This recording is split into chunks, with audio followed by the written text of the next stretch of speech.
Sebagai kota yang pernah menjadi pusat peradaban Islam, Tunis masih memancarkan pesonanya.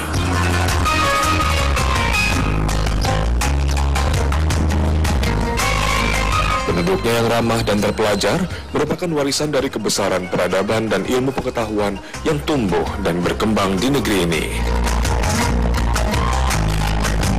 Pantas jika di negeri ini lahir sosok-sosok besar yang tak hanya membesarkan negerinya, tapi sumbangsihnya dapat dirasakan oleh dunia.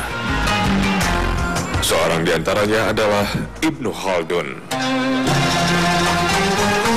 Menariknya, sebuah kesuksesan yang membesarkan namanya karena ia mengawali proses belajarnya dengan Al-Quran Al-Karim. أفلا يتدبرون القرآن ولو كان من عند غير الله لوجدوا فيه اختلافا كثيرا. Dunia berdaulatnya sebagai bapak sosiologi, sebagai salah seorang pemikir hebat dan serba bisa sepanjang masa. Beliau seorang hafiz, menghafal puluhan ribu hadis, seorang ahli fikih, bahkan pernah menjadi seorang hakim negara di Mesir, seorang astronom, geografer, matematikawan, sosiolog, ekonom, ahli politik, dan sejarawan. Riwayat Ibnu Khaldun terdokumentasi dengan amat baik.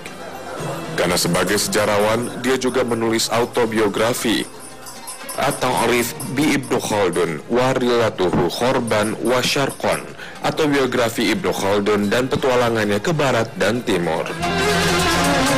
Namun tentu saja, buah pikirannya yang paling dahsyat dan terkenal adalah Muqaddimah, yaitu juz pertama dari 7 juz dalam kitabnya Al-Ibar.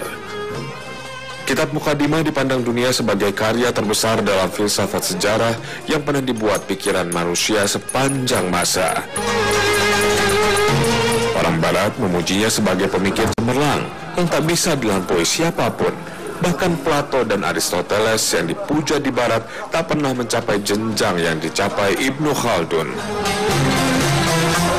Buah pikirnya amat berpengaruh dan masih menjadi inspirasi bagi perkembangan ilmu pengetahuan di dunia hingga saat ini. Kebesaran Ibnu Khaldun tak lepas dari kebesaran negeri asalnya, kota Tunis, ibu kota Tunisia. Kota yang berada di wilayah Maghrib pernah mencapai puncak kejayaannya pada abad ke-13 Masehi. Saat itu kota ini menjadi kota metropolis kaya raya. Kemajuan yang dicapai dalam bidang ekonomi, budayaan, ilmu pengetahuan, serta sosial. Tunis menjadi matahari peradaban kedua di dunia barat, mengiringi Cordoba, Spanyol. Sebagaimana Kairo menjadi pengiring Baghdad di dunia timur. Kota Tunis semakin bersinar setelah berdiri Universitas Zaituna yang menjadi pusat perkembangan ilmu pengetahuan. Para ilmuwan besar pun muncul atau berdatangan untuk penelitian dan mengembangkan ilmu pengetahuan di Tunisia. Ibnu Khaldun salah satunya.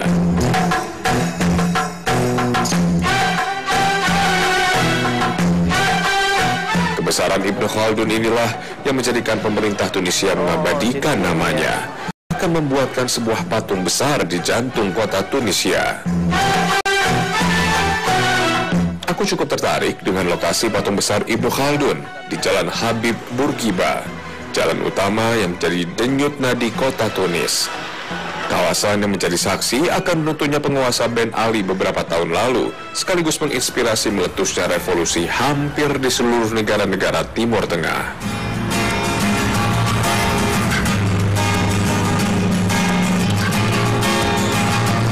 Mas Ade, kenapa sosok Ibnu Khaldun diabadikan di jantung kota negeri Tunisia ini? Sebab yang pertama, Ibnu Khaldun adalah putra daerah negeri Tunisia. Beliau lahir di sini dan tumbuh besar di negeri ini. Nah, karena itu masyarakat sini bangga memiliki sosok seperti Ibnu Khaldun. Namun yang menariknya, apa yang membuat negeri ini bangga memiliki Ibnu Khaldun? Karena Ibnu Khaldun orang yang berilmu. Dengan keilmuan itulah masyarakat sini, khususnya dan dunia luar, bangga memiliki sosok seperti Ibnu Khaldun. Dan ini menjadi sunnatullah. Allah Subhanahu wa taala berfirman, "Yarfa'illahu alladhina amanu minkum walladhina utul ilma darajat." Allah akan meninggikan orang-orang yang beriman dan orang-orang yang berilmu beberapa derajat. Artinya siapa yang ditinggikan oleh Allah, maka manusia akan meninggikannya. Allah meninggikan Ibnu Khaldun karena keilmuannya, maka manusia, khususnya negeri ini, Tunisia, meninggikan dan menghormati Ibnu Khaldun. Padahal Ibnu Khaldun ini bukan seorang pejabat. Ibnu Khaldun ini bukan seorang presiden, bahkan bukan seorang pahlawan yang memerdekakan negeri Tunisia ini. Tapi karena Ibnu Khaldun punya keilmuan, maka beliau dihormati dan disegani oleh masyarakat negeri Tunisia ini. Kemudian Mas Ade, Ibnu Khaldun ilmunya bermanfaat bagi orang banyak. Seperti Nabi Muhammad SAW mengatakan, khairun nas anfa'hum linnas. Sebaik-baik manusia adalah orang yang bermanfaat bagi manusia lainnya. Jadi keberhasilan itu bukan diukur dari setinggi apa dia berpendidikan, tapi sejauh mana ilmunya bermanfaat bagi orang lain.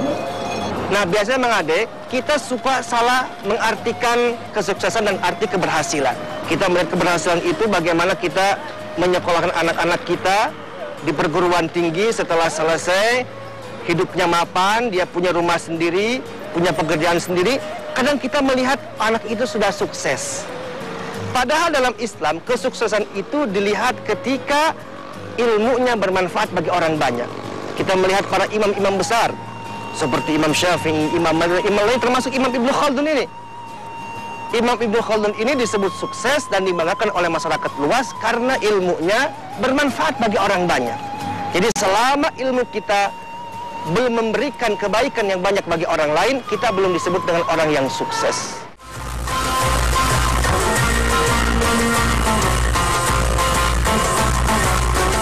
Ilmuwan besar Ibnu Khaldun lahir pada bulan Ramadan di Tunisia tahun 1332. Menjelang kelahirannya, peradaban Islam yang dibangun Khalifah Abbasiyah di Baghdad, Irak, yang menjadi pusat ilmu pengetahuan Islam dunia di timur, diambang keruntuhan.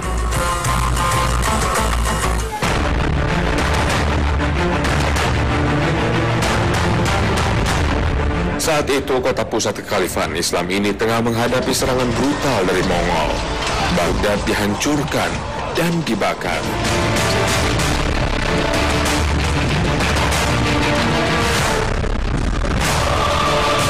Perpustakaan-perpustakaan yang menyimpan ribuan karya ulama dan ilmuwan Islam dibuang di Sungai Tigris. Ribuan penduduk tewas. Kota Baghdad yang melegenda di dunia ini tinggal reruntuhan. Peristiwa ini banyak disebut sebagai akhir masa kejayaan peradaban Islam. Semua ini terjadi 75 tahun menjelang kelahiran Ibnu Khaldun.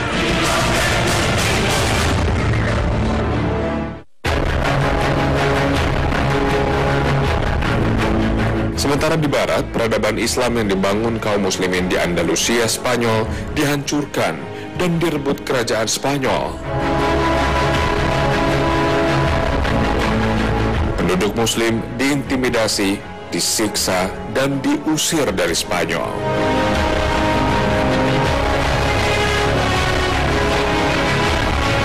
Maka terjadilah hijrah besar-besaran kaum muslimin Spanyol ke Maghrib dan mendirikan permukiman-permukiman di wilayah Maghrib.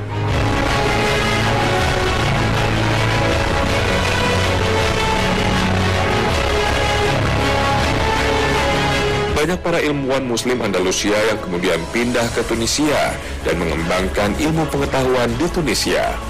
Hingga akhirnya Tunisia yang tengah berkembang semakin berkibar.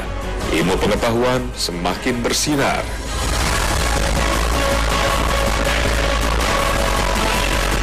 Keluarga Ibnu Khaldun yang menetap di Sevilla setelah Andalusia ditaklukkan Islam terpaksa juga hijrah ke Tunisia.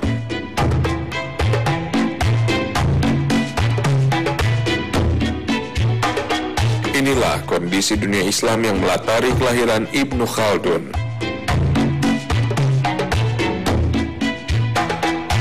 Situasi sulit yang justru menghantarkan Ibnu Khaldun sebagai seorang ulama dan ilmuwan besar dunia.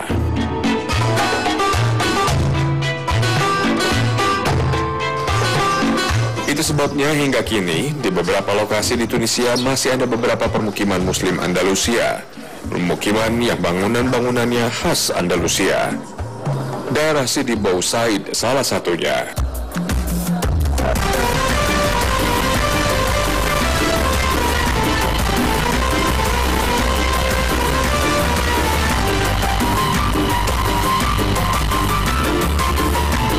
Terletak di sisi utara Tunisia, di daerah perbukitan sekitar 20 km dari Tunis, ibu kota Tunisia.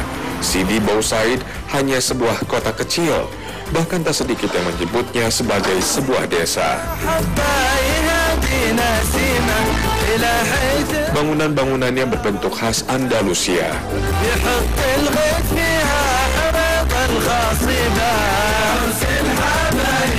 Posisinya di pinggir pantai semakin membuat perpaduan warna dengan laut begitu memukau. Sehingga setiap hari ribuan orang, terutama kaum muda Tunisia dan wisatawan asing, mengunjunginya dengan berjalan kaki sepanjang tak kurang 2 km. Mereka menapaki bukit untuk menikmati lepas pantai Teluk Tunisia dan pelabuhan Sidi Bou Said yang menawan.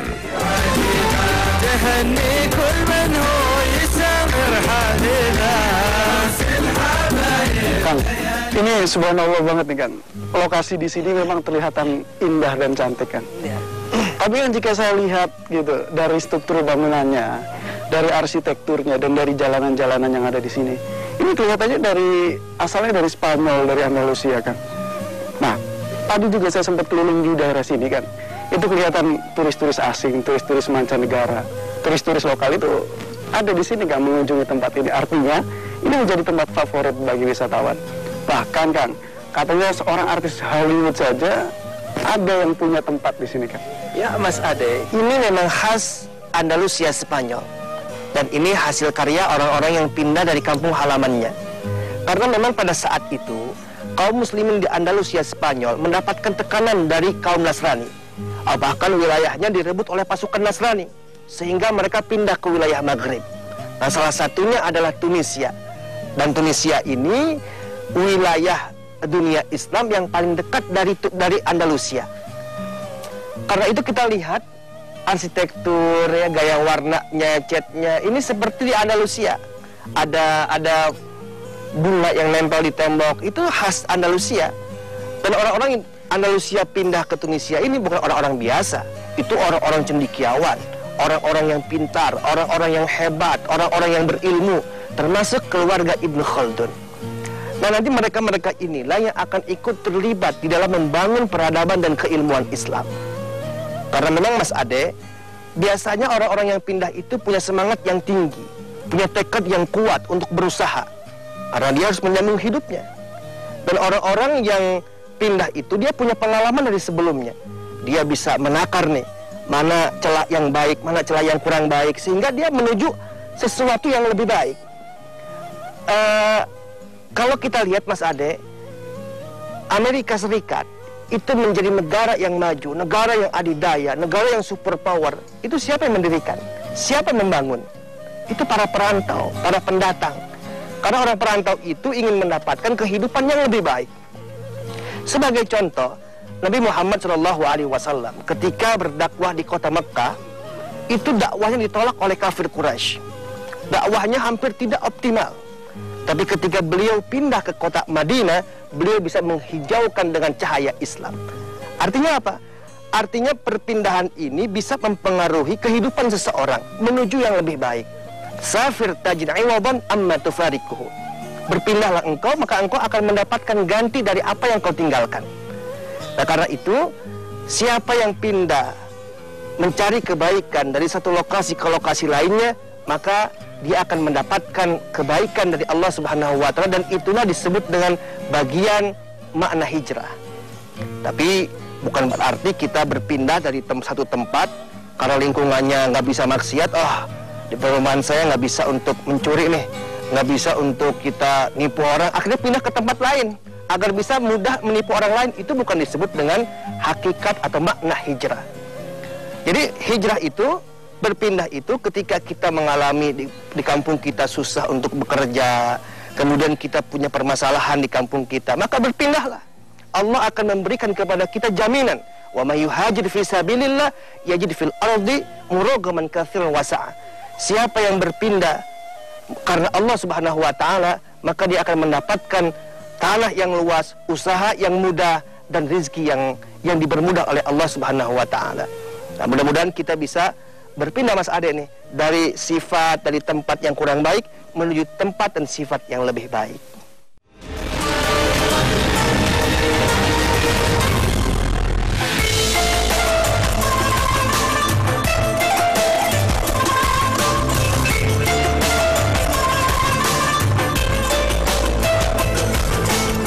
Nama lengkapnya Waliuddin Abdurrahman bin Muhammad Ibnu Khaldun Al-Hadrami Al-Ishbili. Sekalipun lahir di Tunis, ia sebenarnya berasal dari Hadramaut, Yaman. Keturunan sahabat Rasulullah Wa'il bin Hujr dari kabilah Kindah. Ia tercatat menghabiskan masa kecilnya hingga remaja di Tunisia, tempat ia dilahirkan.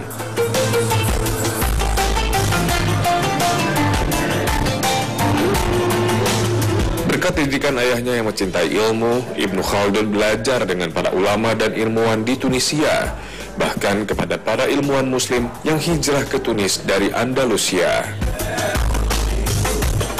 Ia belajar agama, fisika, hingga matematika.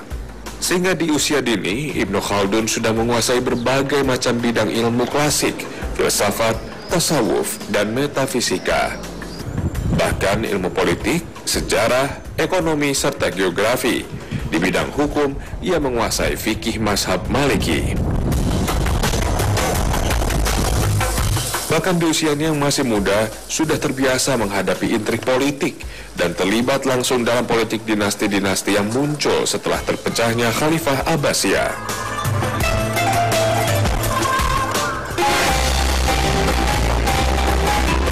Ia pun mulai berpindah-pindah dari satu negeri ke negeri lain, terlibat membangun dan mengembangkan kekuasaan Islam seperti di Maroko, Mesir, Aljazair, Spanyol. Dan dalam perjalanannya itu, bahkan Ibnu Khaldun selalu diangkat menjadi orang penting dalam kerajaan atau kesultanan Islam. Namun karena kekisruhan kekuasaan Islam, Ibnu Khaldun mengundurkan diri dan menyendiri di Aljazair. Di sanalah Ibnu Khaldun berhasil menulis kitab Muqaddimah, buku yang mengangkat namanya menjadi pahlawan dunia dalam ilmu pengetahuan.